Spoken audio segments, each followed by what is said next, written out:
Look, if you want to start a business in high school, I'm going to just tell you straight up, it's going to be tough. It's going to be hard.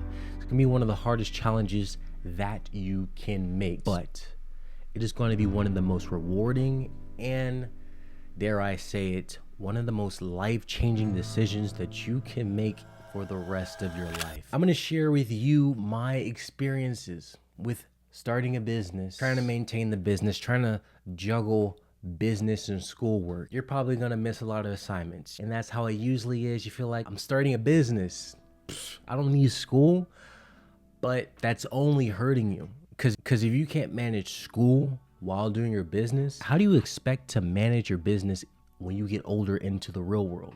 When you have real responsibilities, when you have bills, when you have necessities, all these expenses that you need to pay or need to manage to survive. That is one of the biggest shifts of mindset that really helped me out, is when I was getting into that mode where I felt like I don't really need to do schoolwork because I'm starting a business.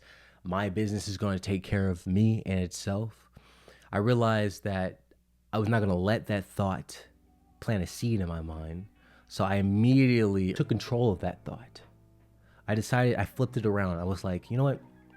Instead of complaining that I have a whole bunch of schoolwork on top of my business, let me take this as an opportunity. Because if I could take this as an opportunity, something good is going to come out of this. So I had to reshift my thinking. And I realized if I'm able to manage my schoolwork while managing my business, and I can maintain that while still having good grades, I'm gonna be straight for the real world when it comes to managing things. Everything starts now at this point. When you become aware, whatever you want to be or whatever you want to do, it starts now. You don't do it when you get to that point or when you get older or where you think you're ready. You start now. I had to learn that over trial and error. It's literally a failing and learning process. You're gonna constantly keep failing. If that's business-wise, mentally, physically, you just don't feel like showing up. You don't have the drive. You feel like caving in. You're gonna have a lot of fails. But through those fails, the way that you learn is very simple. And I encourage you to get one of these. It is a journal.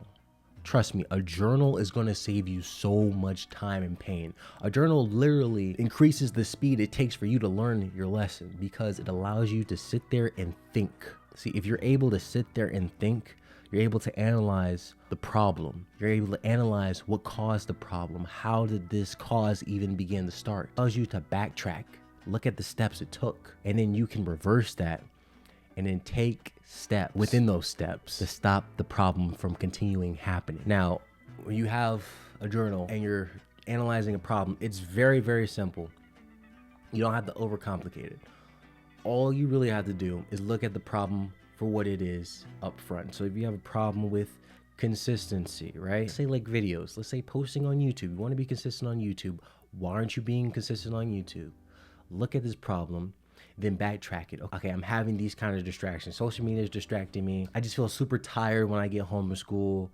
After I eat a whole bunch of junk food, I get sugar crash. And so once you backtrack these all are like dominoes and they all lead to the problem. So if I can tackle each one at its root and stop it from happening and changing that negative habit into a positive habit, I will no longer have distraction. To eliminate distractions, you have to go to its root cause and you have to flip the bad habit into a positive one because we overcomplicate things. But over time, it will be simplified through the process of just sitting there and thinking and analyzing. Now, another thing that is going to be a little tough for most people is their friends.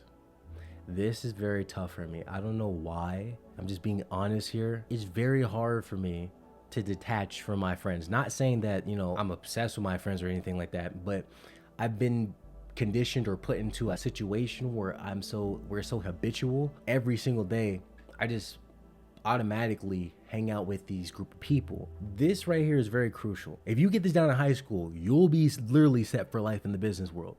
Is your environment, your friends. Who are you hanging around? I know that it's not socially acceptable to be on your own or be by yourself, so you feel like you need to be around a crowd of people. But who are these crowd of people that you're trying to hang around? Are they degrading? Are they putting you down? Are they not lifting you up? Are they lifting you up? If they're not lifting you up, why are you giving them your energy? Why are you spending time with them? Why are you wasting your time? You are literally wasting God-given time and energy on people who don't care about you. They only care that you're there to satisfy them. And most people are not even aware of this, right? And we try to bring this up to them, they might get offended. And if they don't care enough about you, then don't even waste your time. It's okay to be the lone wolf for now. You have to pick your apples, you have to pick your grapes, you have to pick your cherries in the right season. Not every season is the right season to have people around you. Not every season is the right season to be alone. When you're able to identify wrong crowds and stay away from them, you will exceed faster than those like me when you decide to not spend so much time in toxic or degrading friendships or relationships. Key 3 takeaways is to 1, analyze your problems with a journal. Get a journal, analyze your problems. Whenever a problem comes up, you're not being consistent, you're not disciplined, look at the steps or the chain reactions that cause you to execute that problem, reverse it, and then flip it on its face and turn that bad habit into a good habit. Then change your perspective. Your perspective is everything. Instead of complaining that you have all this work that you have to manage your schoolwork and your business, instead flip it on its head and say that, oh, I could take this opportunity to learn how to manage so many things on my plate. You'll be a good manager with your time, your resources. And then the final thing is your environment, the people you hang around with. Be very cautious with who ears are listening, who words are going in your ears. Be careful, because it's a very hard thing to stop. Poison to the ears. I mean, humans are very impressionable. So whatever your environment is impressing onto you, you're gonna become. However they speak, you'll speak. However they move, you'll move. However they dress, you'll dress. However they eat, you'll eat. You'll literally be a carbon copy of them without even knowing it. So if you're a teenager and you're trying to start a business, you're trying to be an entrepreneur, I hope that this video gave you so much value, because I want to save you as much time as it took me to learn this. Look, in the future, coming very, very soon, I'll have a community where like-minded people like us who are in high school or college can come together, who are all trying to be business owners, entrepreneurs, and trying to network. Because I realized that one of the hardest things to do is to network with the right people.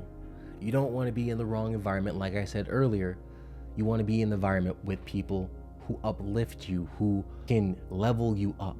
So that's why in the near future, coming up very soon, I'll be creating a community on school where there will be resources where we all connect with each other. There'll be courses in there, there'll be scheduled meetings, but this is a heads up.